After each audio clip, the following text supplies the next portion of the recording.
Welcome to our video journey where we explore the fascinating world of pronunciation, unraveling the mysteries behind each word and its usage. In this video, the word is access course. Access course. Access course. Access course typically refers to a specialized educational program designed to prepare individuals, often adults, for entry into higher education. Here are some examples. Example number 1, she took an access course in mathematics to meet the entry requirements for engineering school.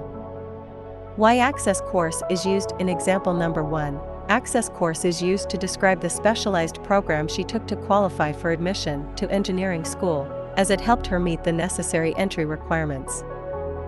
Example number 2, access courses are designed to provide a pathway to higher education for those who may not have had the opportunity earlier in life.